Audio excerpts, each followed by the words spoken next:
안녕하세요. 옛이야기입니다. 옛이야기의 사연을 여러분들에게 읽어드릴 DJ 유진입니다. 구독과 좋아요는 채널 운영에 큰 힘이 됩니다. 꼭 부탁드리며 저는 여러분들의 댓글도 모두 읽고 있으니 댓글도 많은 참여 부탁드립니다.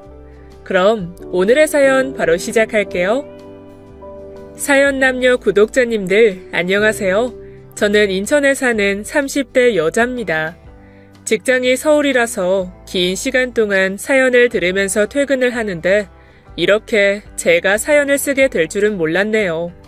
이번에 제가 겪은 최악의 결혼 상대에 대해서 이야기하려고 글을 쓰게 되었습니다. 솔직히 이제까지는 일에 대한 욕심이 많아서 결혼에 대해 심각하게 생각해 본 적은 없었죠. 제 주변에서는 하나 둘 결혼을 하면서 조급함 같은 게 저에게도 찾아왔습니다. 하지만 막상 자신이 없었어요. 왜냐하면 저는 제 주변 친구들에게 쓰레기 컬렉터라는 별명이 있을 정도로 사람 보는 눈이 없습니다. 쓰레기 컬렉터란 쓰레기 수집가라는 뜻이죠. 즉, 연애를 할 때마다 대한민국의 괜찮은 남자들 중에서 어떻게 저런 놈을 골라 주워왔을까 싶은 남자들만 만났다는 겁니다. 보통은 나쁜 남자를 떠올릴 텐데요. 소위 여자들이 말하는 나쁜 남자란 얼굴값을 하는 바람둥이를 말하는 거겠죠. 하지만 저는 안타깝게도 얼굴도 보지 않습니다. 그냥 나쁜 놈, 못난 놈에 가까운 남자들을 만났죠. 이유가 뭘까? 저도 생각을 해보지 않은 건 아닙니다. 제 이상형은 그냥 착한 남자였거든요.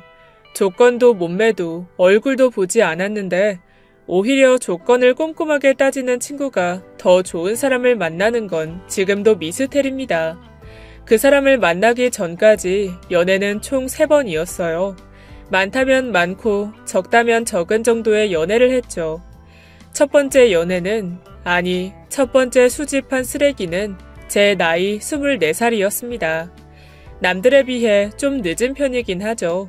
하지만 그 전에는 남자에게 관심 자체를 느끼지 못했어요. 그때도 그저 친구들이 모두 남자친구를 만들길래 저 역시도 너무 늦었다라는 생각에 시도하게 된 것이었습니다. 때마침 고백을 받았고 상대는 1살 위의 오빠였죠. 굉장히 잘생긴 편에 유머러스한 사람이었어요. 심지어 저를 배려하고 어른스러웠죠. 얼굴 안 본다며 하시는 분들이 있을 것 같지만 이 사람으로 인해서 이상형이 바뀌게 된 것이라는 걸 알고 넘어가시면 될 듯해요. 어쨌든 그런 점에 이끌려서 만나게 되었고 초반에는 굉장히 잘 만났다는 생각이 들 정도로 저를 아껴주었습니다. 하지만 그 사람의 양면 중에 단면이었을 뿐 가까워지면 가까워질수록 본래의 모습이 뭔지 의심이 될 정도였어요. 시작은 이랬습니다. 함께 자동차를 타고 가고 있었는데 앞차가 갑자기 멈추는 바람에 급하게 브레이크를 밟게 되었죠. 몸이 갑자기 앞으로 쏠렸지만 차량이 부딪히거나 하지는 않았습니다. 남자친구도 저도 순간 놀라기는 했지만 큰 이상은 없었죠. 거기다가 앞차는 미안하다는 표시로 비상 깜빡이를 켰다가 끄기를 반복하더군요. 그래서 저는 와, 진짜 놀랐다, 그치? 하고 웃으면서 다행이라고 반응 속도가 빨랐다며 칭찬했죠. 그런데 오빠의 표정은 굳다 못해서 완전히 찌그러져 있었습니다. 그러고는 신호가 바뀌자마자 속력을 미친 듯이 높여 그 차를 따라잡으려고 하더군요. 전 너무 놀라서 어버버 하면서 조수석 위에 있는 손잡이를 꽉 잡고 그만하라면서 애원했습니다. 하지만 남자친구의 눈은 이미 이성을 잃어버린 것처럼 번득이고 있었어요. 입에서는 들어보지 못한 욕설이 쏟아져 나왔고 그 차를 완전히 따라잡은 뒤에 브레이크를 꽉 밟았죠. 전 몸이 앞으로 쏠리면서 비명을 질렀습니다. 하지만 남자친구는 그런 저는 보이지도 않는지 차 문을 열고 뒤에 같이 멈춘 차를 향해 달려갔어요. 그리고는 나오라고 소리를 꽥꽥 질렀고 안에 있는 운전자는 벌벌 떨면서 나오지 않으려고 했죠. 사태가 심각해지는 것 같아서 저도 차에서 내려 남자친구를 말리러 갔습니다. 오빠, 제발 그만해. 이 정도면 됐잖아, 어? 이거 놔. 미안하다고 사과를 받아야겠어. 정말 이럴 거야?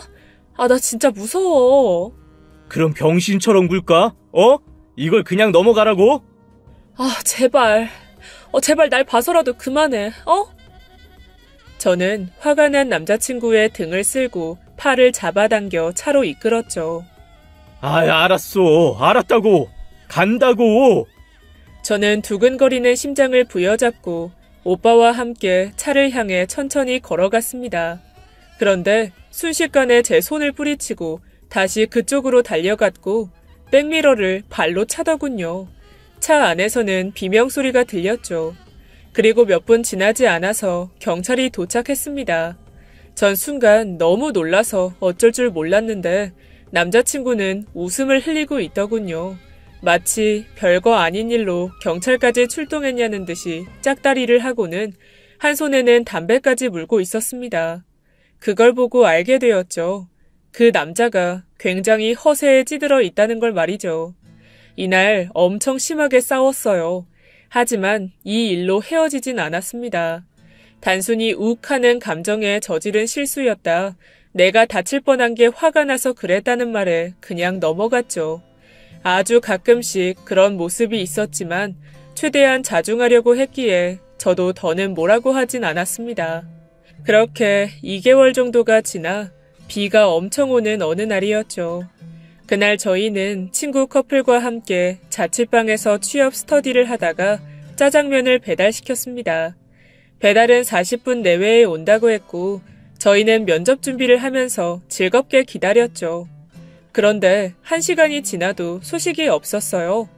전화를 해볼까 하는 생각이 들 무렵에 초인종 소리가 들렸습니다. 제가 계산을 하려고 문을 열었을 때 배달원분의 상태가 좋지 않다는 걸 알았어요. 우비를 입고 계셨는데 여기저기 찢어져 있었고 목장갑에서는 피가 흐르고 있었습니다. 어머, 피... 괜찮으세요? 배달원은 굉장히 미안해하며 많이 늦었죠? 오다가 사고가 났어요. 음식이 많이 식었으니까 돈은 받지 않을게요. 라고 정중하게 말하고는 죄송하다고 거듭 사과를 하셨죠. 아니에요. 전 식은 것도 좋아해요. 돈은 받으세요. 저는 돈을 꺼내서 배달원에게 건넸고 배달원은 계속 고개를 저었습니다. 친구 커플도 무슨 일인지 상황을 보려고 나왔고 거절하는 배달원에게 괜찮다고 받으라고 하며 작게 실랑이를 했죠. 그런데 제 뒤에 서 있던 남자친구가 제 손목을 잡고 돈을 가로챘습니다. 다시 가져와. 미쳤어? 그게 무슨 말이야? 이따위로 된 걸 판다고? 공짜로 줘도 안 먹어. 우리가 거진 줄 알아? 당장 가져가서 새로 가져오라고. 죄송합니다. 기다리셨을까봐 일단 가져온 건데 그런 뜻은 아니었습니다. 죄송합니다.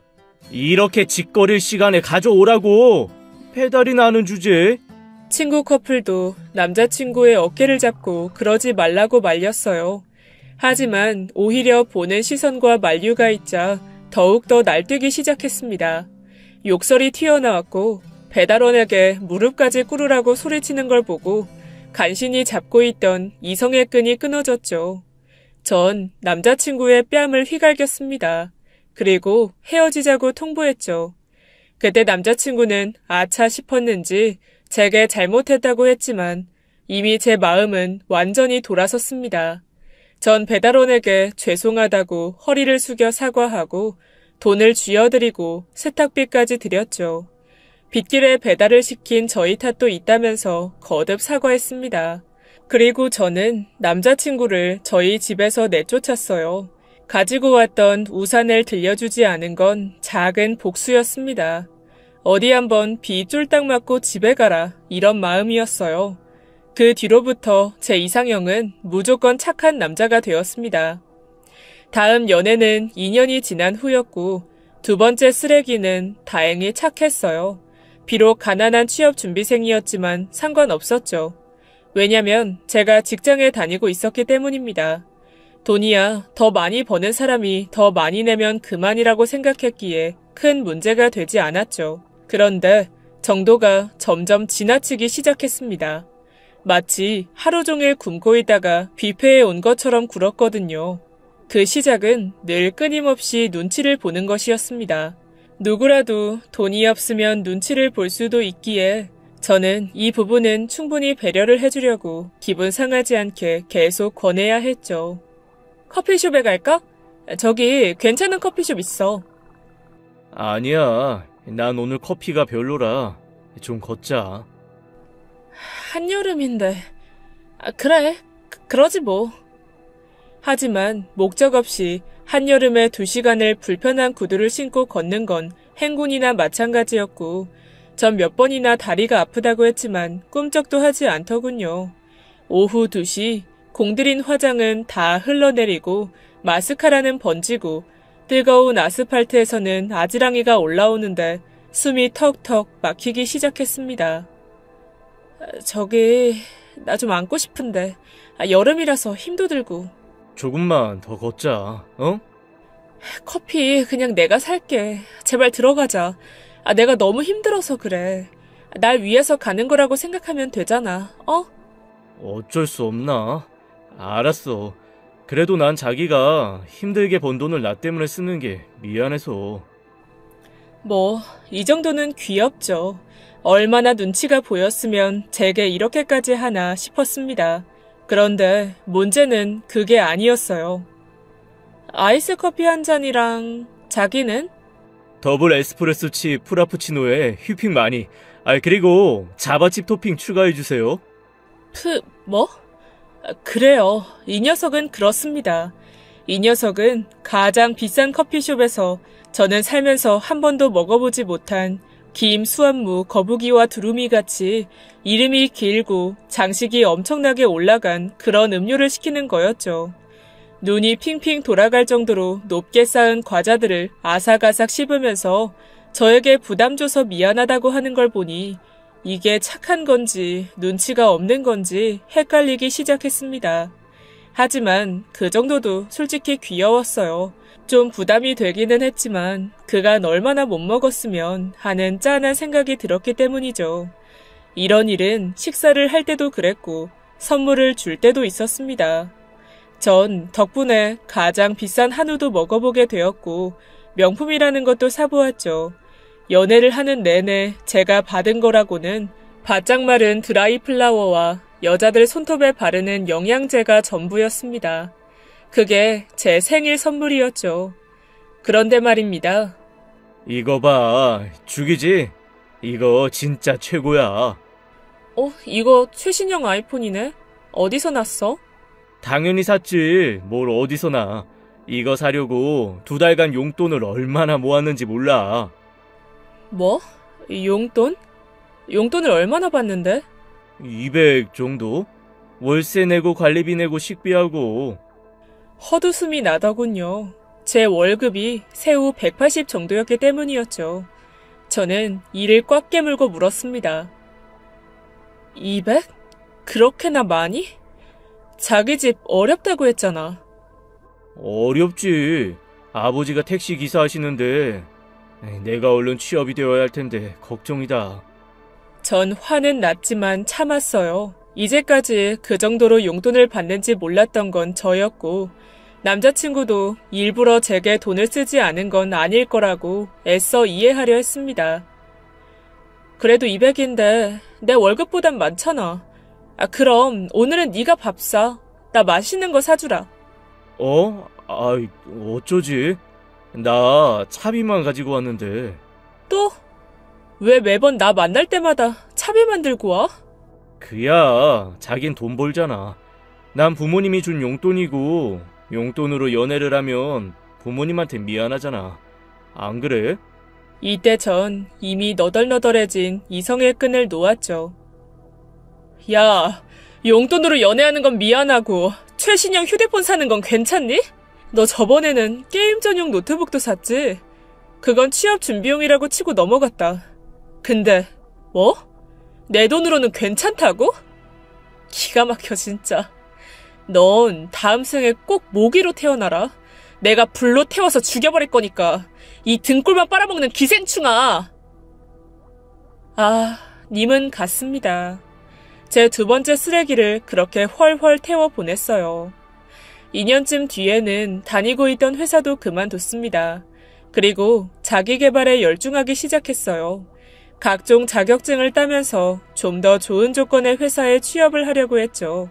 그렇게 1년 정도가 흘렀을 때 세 번째 쓰레기를 만나게 되었습니다. 집 근처 헬스장에서 운동을 하다가 만나게 되었죠. 상대가 제게 먼저 말을 걸었어요. 솔직히 당황스러울 정도로 너무 어려 보였는데 실제로도 4살이나 연하였습니다. 순하고 착했고 무엇보다 저와 대화가 잘 통했어요. 하지만 외모는 앞선 연애에 비해서는 아주 많이 떨어지는 편이었습니다. 친구들이 다 말릴 정도였죠. 제 키가 165입니다. 근데 그 녀석은 160이었죠. 비율도 좋지 않아서 머리가 굉장히 컸고 어깨는 정말 좁았습니다. 바로 그 좁은 어깨를 넓게 키우기 위해서 헬스장에 등록했다고 하더군요. 집안도 좋은 편은 아니었고 비록 아르바이트를 하고 있었지만 상관없었습니다. 이유는? 누나, 이건 내가 살게. 나 월급 탔거든. 딱 이 말 한마디로 전 남자친구보다는 나은 사람이라고 판단했거든요. 그래서 연하임에도 불구하고 저는 고백을 받아들였습니다. 덕분에 연하를 만나는 것에 최대의 장점을 알게 되었어요. 좋은 습관을 제가 만들 수 있다는 점이랄까? 늘 앞선 연애에서는 제가 상대를 맞춰줬다면 이번 연애는 제가 조각을 만들어서 딱 맞게 끼울 수가 있었죠. 힘들긴 했지만 생각보다 많은 부분을 변화시키는 게 가능하긴 했어요. 이를테면 사과하는 것. 저는 싸움을 좋아하지 않습니다. 보통 연애에서는 사소한 것으로 많이 싸움이 나고 그것으로 화해하는 시간이 길다고 들었어요. 예를 들면 싸움이 나면 남자는 미안해 하고 말하죠. 그럼 뭐가 미안한데? 하면서 시작도 끝도 없는 도돌이표가 되잖아요. 그런데 저는 그런 걸 싫어합니다. 네가 말을 함부로 한 게 내가 화가 난 이유야. 그니까 이 부분은 고쳐줄래? 미안해. 그렇게 안 할게. 그래, 알았어. 이 정도가 제 싸움의 시작과 끝이라고 해도 무방하죠. 언성을 높이는 것 자체가 싫어서 저는 싸움을 되도록 대화로 빨리 풀어내고 끝내려고 합니다. 이건 저희 부모님의 영향이 크죠. 두 분은 살아오면서 한 번도 언성을 높여 싸우는 걸 본 적이 없어요. 일찍 돌아가신 저희 아버지는 어린 저에게 늘 이야기하셨습니다. 평생을 살아오면서 깨달은 진리가 부부 행복의 비결이라고. 남자들은 여자한테 이길 수 없다는 거 바로 그거야. 유일하게 이길 수 있는 건 먼저 태어나는 거고 그건 불변의 법칙이지. 그러니까 절대로 이기려고 들지 말고 최대한 빨리 항복을 해야 해. 그리고 또 하나는 어머니가 가르쳐줬어요. 인간관계나 부부 사이의 시작은 애정이어도 그걸 쭉 지속하기 위해서는 인정이 필요하다고 말입니다. 왜 어른이 되면서 고집이 강해지고 사과나 인정을 하는 걸 자존심 상한다고 하잖아요. 그런데 그게 가족들에게는 더 심해진다는 거였죠. 실제로도 그냥 대충 넘기고 밥 먹어라 하면서 푸는 어른들이 굉장히 많습니다. 어머니는 그런 부분을 굉장히 싫어하셨어요. 내가 어릴 때도 난 그게 정말 웃긴 거야. 자기 어린애들한테는 얼른 사과하라고, 당장 화해하라고 윽박을 지르면서 말이지. 정작 본인들의 실수는 인정도 사과도 하지 않잖아. 그니까 너도 그런 어른이 되지 않으려고 노력하렴. 잘못을 인정하고 사과할 줄 아는 게 진짜 어른이야. 전 두 분의 말씀을 걸음 삼아서 성장했고 이런 부분들을 가르쳐 줄 수 있었습니다. 덕분에 저희는 흔한 말다툼 없이 잘 지낼 수 있었죠. 그런데 문제는 있었어요. 제가 어떻게 할 수 없는 영역이었죠. 키에 대한 자격지심과 콤플렉스였습니다. 앞선 문제들보다는 별거 아닌 것 같지만 의외로 까다롭고 해결하기 힘든 문제였어요. 수술로 해결되는 것도 아니고 제가 아무리 괜찮다고 해도 본인이 받아들이는 것부터 불가능했기 때문이었죠. 오늘 어디가? 구두 신었네. 친구 결혼식이라서. 아이, 꼭 그렇게 입어야 해? 선보러 가? 아니, 치마를 입어서 그렇지. 겨우 2.5cm야. 항상 그런 식이지. 그럼 나는 여기서 깔창 더 껴? 알았어. 그냥 운동화 신을게. 물론 이해를 못하는 건 아니었습니다. 제가 훨씬 키가 크기도 했고 다리도 긴 편이라서 작은 굽이라고 해도 키 차이가 엄청나 보였거든요.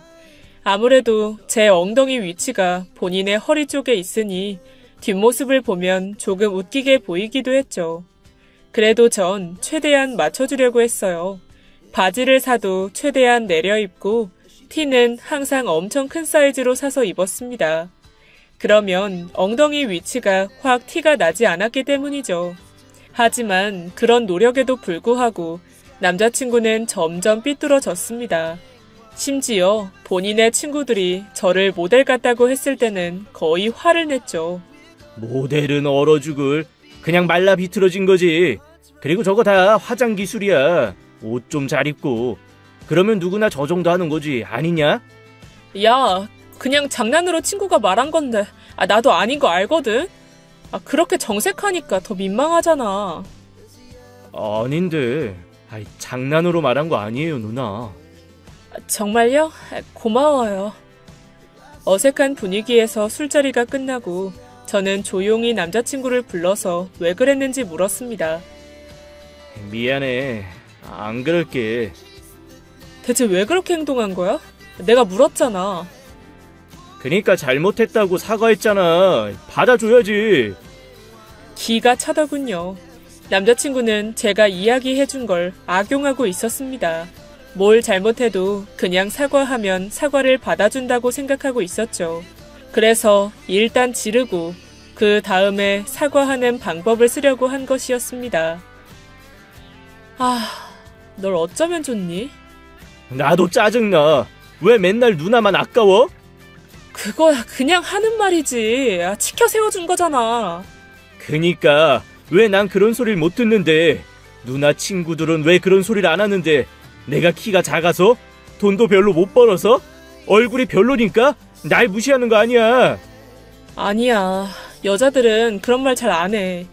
대신 내가 잘생겼다, 멋지다 해주잖아. 아니, 웃기잖아.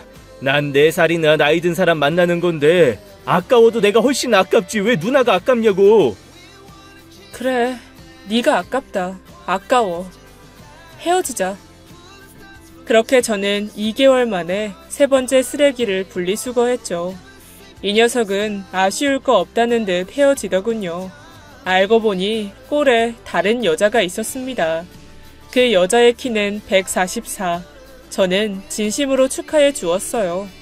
이게 맛이 들렸는지 저에게 자랑하듯이 본인들의 연애사를 시시콜콜하게 이야기했죠. 너무 예쁘다, 너무 완벽하다면서 그 여자가 너무 좋다고 밤마다 전화가 왔어요. 그런데 딱 일주일 후에 헤어졌다고 울면서 애원했습니다. 다시 돌아와 달라고 했죠. 전 딱 한마디를 했습니다. 꺼져 라고 말이죠. 짧은 몇 번의 연애에서 제가 모은 쓰레기는 이걸로 끝이길 바랬습니다. 그리고 연애할 마음도 없어졌죠. 전 그 분노를 연료 삼아서 결국 알아주는 회사에 입사하게 되었어요. 최악의 상황이긴 했지만 전 결국 그런 경험들이 저를 성장시켰다고 생각했습니다. 어차피 돌이킬 수 없다면 최대한 긍정적으로 받아들이는 게 좋을 것 같아서였죠. 재활용 불가 쓰레기들은 모았지만 대신 목에는 노력의 결실인 사원증이 걸려 있었습니다. 안타까운 건 노력하면 얻을 수 있는 것이 많지만 다른 누군가를 만난다는 건 노력으로도 얻지 못할 수 있다는 거였죠. 이건 제가 연애를 하면서 깨닫게 된 것이었습니다. 배려하고 이해하고 인정해도 결국은 제 마음과 같지 않다는 것. 결국 전 30 초반까지 혼자 지냈어요. 그러다가 회사 동료의 부탁으로 나간 곳에서 그 사람을 만나게 되었습니다. 바로 제가 글을 쓰려고 결심한 가장 큰 부분을 차지한 사람이에요. 170 정도의 키, 통통한 체격의 작은 눈, 그리고 8대2 가르마의 촌스러운 8살 연상의 남자. 각자 소개를 하는 내내 집중을 하지 않고 주변에 있는 물건에 각도를 맞추기 시작했죠. 처음에는 유난스럽다 정도였는데 만난 지 1시간이 채 되지 않아서 그 이상을 보여주더군요. 식사를 주문하고 나서 물티슈와 알코올 솜을 꺼내서 수저며 씻기며 싹 닦아서 건네는 겁니다. 강박에 가까울 정도로 닦고는 자신의 손도 소독을 하더군요. 그런데 막상 음식을 먹을 때는 음식을 채 씹지도 않고 말을 하거나 튀기기도 했습니다. 결벽은 자신을 제외한 다른 물체 혹은 상대에게만 해당하는 듯 했죠. 그것뿐만이 아니었습니다. 대체 누구랑 그렇게 연락을 하시는 건지. 혹시 바쁜 일이 있으면 그냥 가셔도 돼요. 저희 어머니요. 어머니가 너무 궁금해 하셔서요. 그러시구나. 네, 저도 홀어머니 밑에서 자랐거든요. 그래서 어머니가 외롭지 않게 자주 연락을 해요. 그렇군요. 좋은 분이시네요. 당연한 거죠. 아버님 일찍 돌아가셨다면서요. 저랑 비슷하네요. 저희 어머니도 힘들게 저를 키우셨어요. 음식이 맛있어서 다음에 같이 오자고 연락드린 건데 죄송해요. 제가 눈치가 없게 연락을 했죠. 전 손을 내저었죠. 괜찮아요. 생각보다 좋은 사람이구나 싶었습니다. 그래도 전 딱히 만남을 이어갈 생각은 없었어요. 사실 그렇게 누군가 만나고 싶지 않기도 했고 단순히 착하다는 것에 정확한 기준도 확신할 수 없었기 때문입니다. 그래서 전 정중하게 2번째 데이트 신청을 거절했죠. 그런데 그 남자는 정말 오랫동안 저를 따라다녔습니다. 제가 다니는 회사 앞에 찾아와서 커피를 주고 가기도 했고 매일 아침 안부 문자를 보내면서 제가 부담스럽지 않은 선을 지켰어요. 물론 저는 중간중간 딱 잘라서 거절을 했지만 그 사람에게는 통하지 않았습니다. 부담을 줄 생각도 억지로 만나고 싶은 것도 아니라며 꾸준하고 가벼운 정도로 안부만 주고받는 걸로 만족한다고요. 제가 한 번도 만나보지 못한 사람이었습니다. 기다릴 줄 안다는 게 제게 안정을 주더군요. 그리고 저만 꾸준히 봐준다면 그거야말로 정말 착한 사람이 아닐까 하는 생각도 들었죠. 그래서 한번 만나보자고 생각했습니다. 그런데 아주 지독한 마마보이더군요. 그래도 그게 나쁘진 않았습니다. 단순하게 효심이 깊다는 정도로 생각했어요. 그것도 약간 유별나게. 이거 좋다. 오빠, 우리 이 영화 볼까? 볼까요? 라고 해야죠. 우리 존댓말 쓰기로 했잖아요. 알았어요. 이 영화 어때요? 전 봤어요, 지난주에. 그럼 이 공포 영화는 어때요? 이것도 봤는데 어쩌죠? 그리고 저것도. 이렇게 많이 봤다고요? 엄마랑 같이 봤죠. 엄마가 영화를 참 좋아해요. 다음에 우리 셋이 같이 보러 가면 좋겠다. 그쵸? 좀 찜찜하긴 했지만 홀어머니를 둔 같은 입장으로 이해하고 넘어갈 수 있었습니다. 그리고 그 부분을 빼면 정말 착하고 성실한 사람이었거든요. 오로지 저만 보고 있는 느낌은 이전의 연애와는 확실하게 달랐습니다. 그래서 어쩌면 이 사람과는 오래 만나볼 수 있겠다 싶었죠. 더 이상은 짧기만 한 연애는 하고 싶지 않았기 때문이었어요. 유머 코드도 맞지 않았고 공통 관심사도 없었지만 대신 저를 많이 아끼고 배려해주는 건 최고였습니다. 제가 생리통이 굉장히 심한 편인데 그때면 늘 초콜릿과 따뜻한 핫팩 그리고 진통제까지 챙겨줬죠. 그건 늘 커다란 가방에 넣고 다녔는데 그 안에는 물병이며 우산이며 반창고까지 있었어요. 저는 모든 물건이 다 있다면서 도라에몽 가방이라고 불렀죠. 심지어 저의 운동화도 한 켤레 들어 있었습니다. 높은 굽에 도통 적응하지 못해서 늘 까지고 아픈 제 발을 위해서 말이죠. 세상에 이렇게 다정한 사람은 절대로 없을 거라고 생각할 정도로 온통 제 물건만 가득한 가방이었어요. 연애는 반년 정도 지속되었습니다. 평안한 날들의 연속이었죠. 그러다 재작년 여름 사건이 터지고 말았습니다. 커피숍에 앉아 남자친구의 노트북으로 영화를 보고 있었어요. 그런데 그 사람 옷에 커피가 튀어서 화장실로 가게 되었습니다. 한참 걸리겠구나 생각하고 혼자라도 보고 있는데 카카오톡 알림이 떴죠. 봐서는 안 된다는 걸 모르지는 않았는데 하필 상대가 엄마였어요. 그래서 호기심을 이기지 못하고 들어갔죠. 그런데 남자친구와 어머니는 서로 대화를 하고 있었습니다. 저와 뭘 먹었는지부터 뭘 챙겨줬는지까지 세세한 상황이 실시간으로 올라가고 있었죠. 저는 약간 소름이 끼칠 정도였어요. 제가 오늘 입은 옷부터 핸드백 이름까지도 모든 정보가 전송되고 있었으니까 당연했습니다. 샤넬? 씀씀이가 해픈 거 아니니? 명품을 좋아하는 것 같긴 해. 여자가 주제를 알아야지. 사치나 부리고. 그래도 쇼핑 자체를 좋아하는 건 아닌 듯. 그런 건 초장에 잡아야 돼. 생리하는 건? 걱정 마. 내가 잘 챙겨줬어. 모든 게 거짓이었어요. 그 사람은 모두 어머니의 명령에 따라서 움직이고 있었던 겁니다. 그래서 전 화장실에서 돌아온 그 사람의 눈앞에 이 내용을 보여줬죠. 그랬더니 처음에는 화를 내더군요. 자신의 사생활을 함부로 봤다는 이유였습니다. 사생활? 제 사생활을 보고하는 건 괜찮고요. 그건 미안해요. 제가 연애 경험이 없어서 그랬어요. 혹시나 저를 싫어할까봐 그랬다고요. 정말이에요. 그리고 엄마가 저렇게 말을 한 것도 이유가 있어요. 드러나 봅시다. 그 이유가 뭔지. 그 사람은 머뭇거리다가 품에서 낡은 반지 케이스를 꺼내서 제게 내밀더군요. 안에는 굉장히 오래된 은색 비슷한 반지가 들어 있었습니다. 저는 눈썹을 치켜 올리며 이게 뭐냐고 물었죠. 제 차가운 표정에 충격을 받은 듯이 눈물을 뚝뚝 흘리더군요. 저희의 할머니의 할머니가 엄마한테 물려주신 반지인데 결혼하고 싶은 사람이 생기면 가지고 다니라고 하셨어요. 그 사람의 눈물은 진심으로 느껴졌습니다. 뭔가 잘못됐다는 걸 알았지만 모든 게 완벽할 수는 없다는 걸 이제는 알고 있었거든요.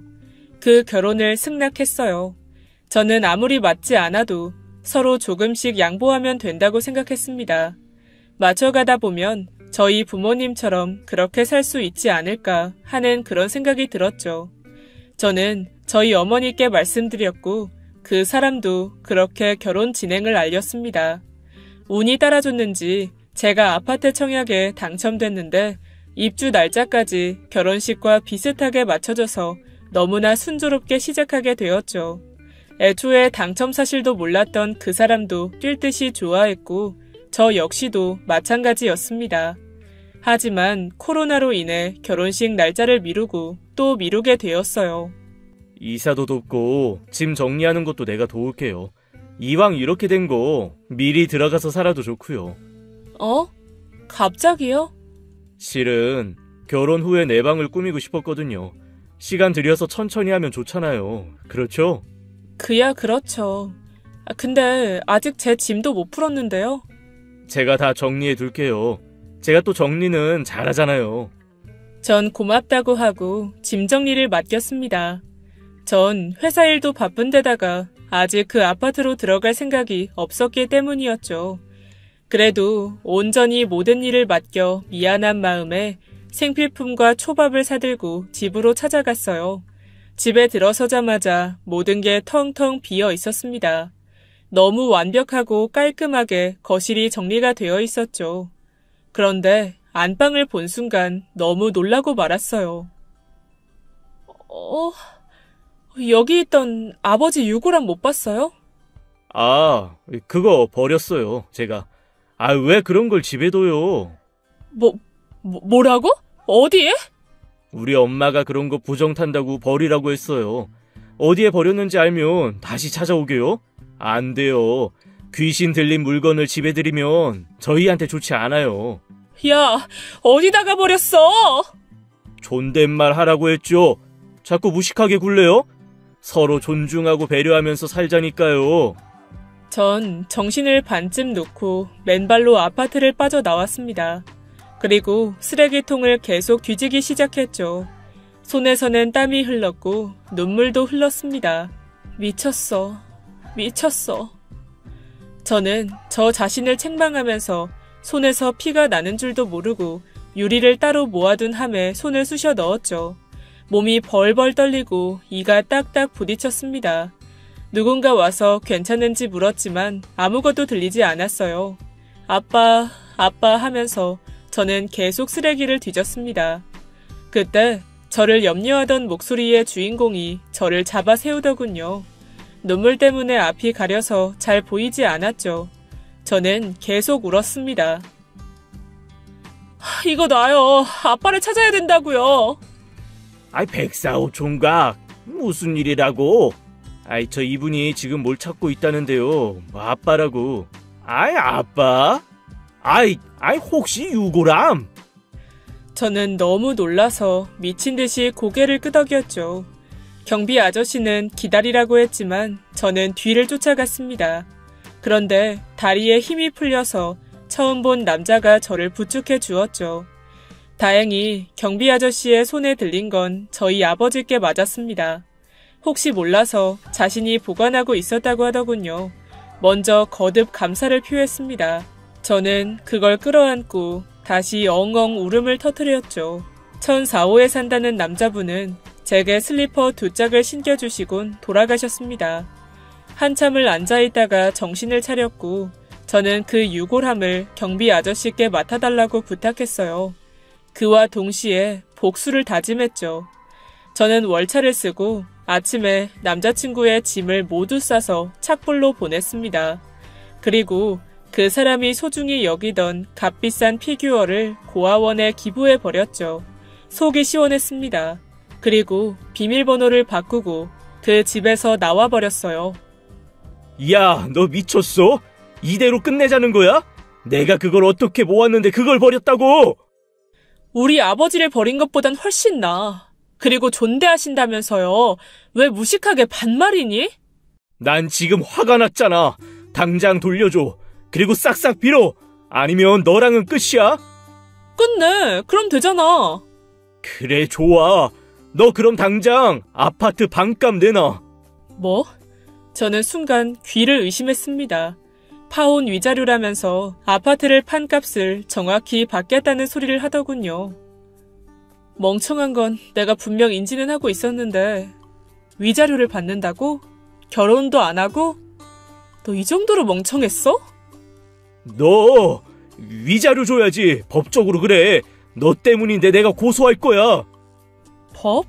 누가 그런 소리를 해? 네이버 지식인에서 그랬어. 맙소사. 저는 이렇게 4번째 쓰레기까지 주었다는 걸 인정해야 했습니다. 정말 고소 준비를 했는지 네이버 지식인에 대한 신용도가 떨어졌는진 모르겠지만 얼마 가지 않아서 저를 다시 잡더군요. 그래도 통하지 않자 자신이 준 걸 도로 돌려달라고 했습니다. 그래서 결국 한 번 만나서 얼굴에 반지를 던져줬죠. 그게 전부였으니까요. 이게 제 사랑의 끝이었습니다. 조건을 너무 보지 않은 게 제 문제였다고 친구들이 그러더군요. 조건을 보는 건 이력서와 같다고 상대를 모르니까 얼마나 열심히 살았는지라도 알기 위한 거라고 했죠. 그 말도 일리가 있는 것 같습니다. 저는 조건을 보지 않고 사람을 보려고 했지만 결국 오만이었고 결국 전 그 누구도 얻지 못했으니까요. 하지만 전 괜찮습니다. 후회도 원망도 하지 않아요. 그러기에는 제 인생이 너무 아까우니까 말입니다. 그게 벌써 3달 전이네요. 얼마 전에 어머니와 분양받은 아파트로 들어왔죠. 그리고 1004호 남자와 동네 친구가 되었습니다. 그러다 바로 어제 고백을 받았어요. 잘 모르겠지만 만나보려고 합니다.